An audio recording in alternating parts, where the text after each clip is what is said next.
I don't feel so good, Mr. Engstrand. So while I was watching the All-22, I noticed a couple plays early on where Coach Engstrand schemed Garrett open. And I noticed the third time they tried it, how they adjusted mid-play and took them away from that point forward pretty much and forced the Jets to get into different concepts. This is going to be a shorter story about Garrett Wilson, which was taken out of a 2-hour film session, basically the Snyder Cut, which if I can get around to editing it in time, I'll post it later, where I just wanted to diagnose how we were so poop at moving the chains. Like I said, this video is about Garrett Wilson and how he was taken away. Intro over. All right, sideline view, third down.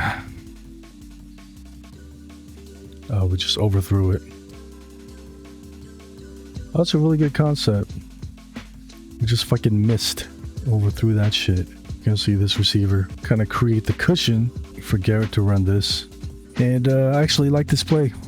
I don't mind this from Engstrand at all. Like, obviously it worked, right? Behind the underneath, in front of the over top. This would have worked in man or zone, I think. Just the feels, man. You gotta get that ball in the right spot. Do the protection hold up.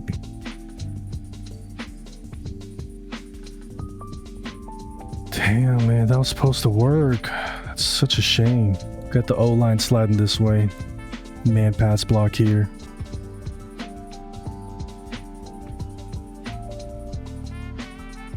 .58, 56 are gonna twist.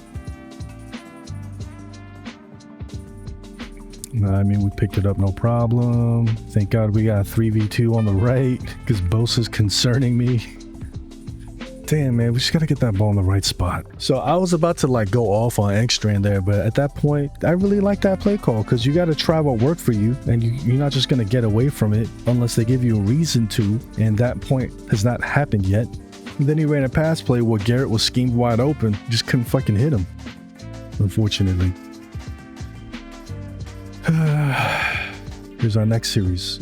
So first series, ran a zone. We try to run it down their throat, and then we scheme Garrett open. What do you do after that?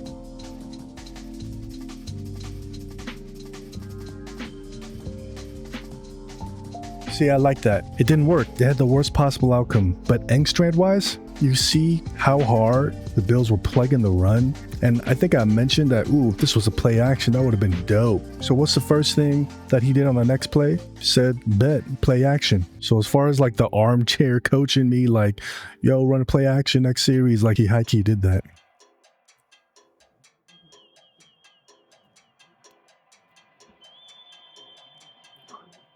Look at these linebackers real quick, bro. There's bada bing and there's bada boom. Motion across. If I was on defense, I'd be like, oh, they gonna run for sure. Here's the misdirection they trying to do me, right? They're putting us in a strong right look where most of the strength is on this side. They motion across. Now the picture of strength has shifted. Now I'm feeling like they might want to run here. Or maybe they want me to think that way, but they still gonna run there. So let's let it bang out. Linemen take the first step. They take their second step. Look at these 4 guys in the box. The linebackers are definitely thinking run. He's going this way. Him too. That play action worked. As far as, are you going to fool anybody in the box? Everybody in here fooled. Count them as fooled. These 2 made the adjustment. Look at this. Now, I'm not a DB, but to me, look at the first step. It looks like he's sitting on single high, right? Look at him. He's communicating. Garrett's about to be schemed open again with this receiver's route and Garrett coming over. He's about to be schemed open around here. But this DB communicated, and it looks like they're swapping responsibilities. It's like a half swap. Where goes to Garrett, and then he'll fill in here. So at that point, Justin Fields is looking at his read. It looks like a 1 receiver read to me, where it's just Garrett. And because the Bills defense was so big brain, he has nowhere to go, and he doesn't have a second read. And if he did, none of them's open. Like, look at this, locked up, locked up, locked up. Someone gonna be open on the back end. I mean, it was a rollout, right? Yeah, if you're rolling out this way, your reads are pretty much on this half of the field. So you can't expect him to see anyone here. I mean, it's not like he's wide open or anything. So at this point, you were coached to scramble, especially if you're Justin Fields. So he scrambles. Unfortunately, yeah, this linebacker diving at your kneecap, literally, if you saw the broadcast version, it was literally helmet to kneecap. Bosa came behind you and punched the ball out. And you know what it is from there, y'all. Damn. So this, I like Engstrand's adaptability here. Play action, we haven't ran it yet, but they're biting the run so hard, we should run it. And I know I can scheme Garrett open. Their DBs, big brain that. Like, if they stayed in their generic Walmart assignments, Garrett would have been schemed open here. But look at the swap. Like, is no way the safety here has Garrett as a responsibility, given his first steps here. He's sitting on a single high, as far as I could see.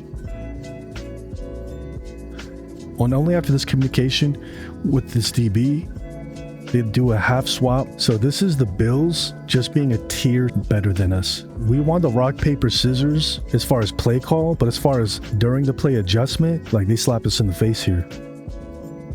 Psh, yo. This is the type of reason why I like to see, because I'm like, how do they, it's like they're mind readers is what it felt like. And when you look at the film, you can see what actually went on. It's so interesting. Good job on the Bills for that, bro. Like, for a lover of, I know we Jets fans, but as a lover of football, you gotta love what the Bills did right there. Yup. So I want to look at the protection. Here's the motion. Look how wide the split is from Embo. That's incredible. Like, the size of the split here. I'd be wondering that if I was Matt Milano. Like, everybody's in a tighter split. Everyone else, literally, except Membo, is widening our defense by being out maybe double of what everyone else's split is. So if I was 58, I'd be mad suspicious. Am I trying to widen this gap for a reason? Just trying to create a wider space of this gap? That would make me feel like, as 58, I gotta make damn sure nothing happens in this gap. And you see Milano try to... Once again, he doesn't shoot the gap. He goes up half a level and then he just watches to then see what gap he should plug. You know, very smart, very savvy. So they see the motion across. They're making a call. It looks like 8's responsibility is to keep an eye on him. And when he saw that the tight end didn't have shit, try to fall back to an underneath. Yeah, Garrett is hemmed up as F right there, bro.